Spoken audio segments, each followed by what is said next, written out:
The conversation about the history of Benarrawa starts in the early 90s, around 92, 93. And it follows maybe 8 or 10 years of intentional practice in this area, particularly around the graceful Christ the King Catholic parish, where families had approached the school, Aboriginal and Torres Strait Islander families in the southern part of the city had approached the school about being included and an intentional program happening. A lot of passion and commitment in the local community had generated in result to that. But people were aware that we had the benefit of, say, a couple of parish priests in a row who were very committed to that. But you couldn't assume that was always going to continue. And there was a degree of ownership beyond the Catholic parish in the locality about that. So people started to think, well, what could we do, what should we do to sustain that engagement? And where it went to was, well, we could try and capture some of that work and some of that practice within a community organisation and call it Benarrawa. That organisation was not an organisation for and about Aboriginal Torres Strait Islander people, but was inclusive of that. And it did a range of things. So it had a small amount of resources and it established itself as an incorporated association. So it was independent and even more inclusive than going beyond the parish. There were some interesting steps in that process, notably the name. At the time, because there was a government funding involved, there was some encouragement from state government that you had a sensible name like Inner Southworth Suburbs Community Development Association. And that was all the rage at the time, was to use geography in the name of your organisation. So there was some fairly intense conversations because we'd stumbled across and discovered that the watercourse of the Oxley Creek was Benarrawa. And that locality and the land around it was, the naming of it was still available in terms of Indigenous people. So we went about a process of consulting the custodian of language at the time, who was Uncle Neville Bonner, a notable Australian, Indigenous Australian, Australia's first senator, Indigenous senator. We got his permission, and then we got the permission of the Brisbane Council of Elders. So we proceeded to adopt that name. I probably got to know about, prior to it becoming Benarrawa, because my children went to Christ the King school and they had a high Aboriginal and Torres Strait Islander student population there. I was involved with some of the activities happening there and on the ASPA committee, which was the Aboriginal education funding grant at the time. It was probably 7 or 8 years ago when I was approached to do some workshops in the schools and began working in reconciliation activities with Benarrawa. At the time I started working with the Benarrawa and the activities, I was only in my 30s, early 30s. So all the elders, the older elders, the older generation, my mother's generation, were all the elders. So those elders then, they were strong elders in that they'd come through the government administration, the mission system, the segregation. They'd come through that. I like getting involved in things because when you do get involved, everyone's got a little bit more to give.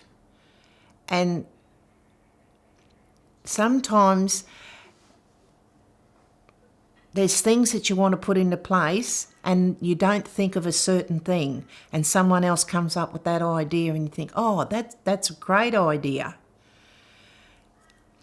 Us having the group,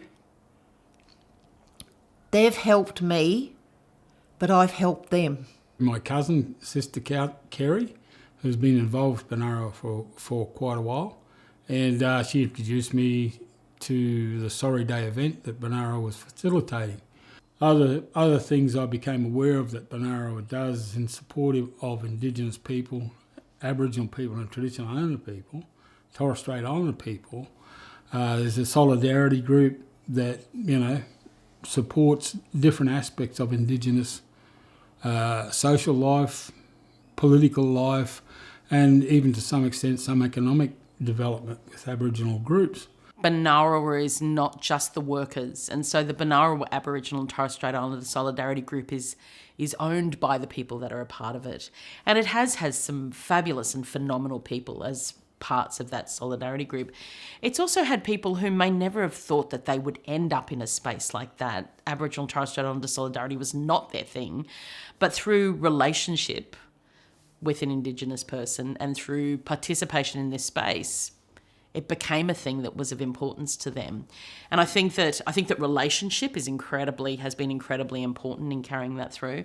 At Benarrawa and in the Solidarity Group, part of our main purpose at that time was to educate ourselves and the wider community, to build relationships with Aboriginal Torres Strait Islander people and to continue to learn. On Sorry Day, it used to be a small little group. I was even happy with that because the people that turned up, I thought, that's wonderful.